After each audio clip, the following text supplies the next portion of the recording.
It is Marathon Day Eve in Duluth with the annual Grandma's Marathon stepping off tomorrow morning. And with a course running through the scenic shores of Lake Superior, it is no wonder that it is a coveted race.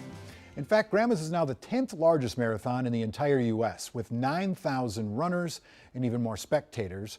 We set out to see how Duluth and Two Harbors are keeping up with the race's massive growth. Here's Sammy Salina. What's your name?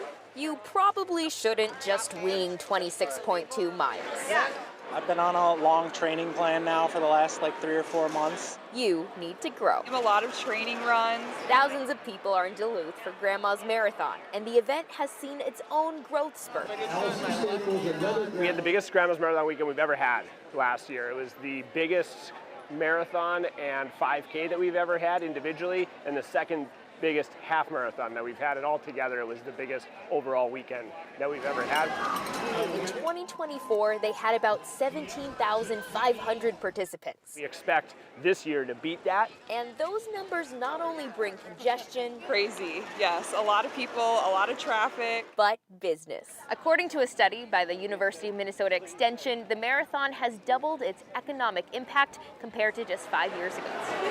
Last year, the event brought in an estimated $40 million of economic activity. That's according to the study. I mean, this is kind of our Super Bowl. This is something that we prep for every year. Bert Berthume owns the Social House. It's the biggest thing that drives our economy of the year is Grandma's. All the tourism that comes in, all the local businesses get really excited about it.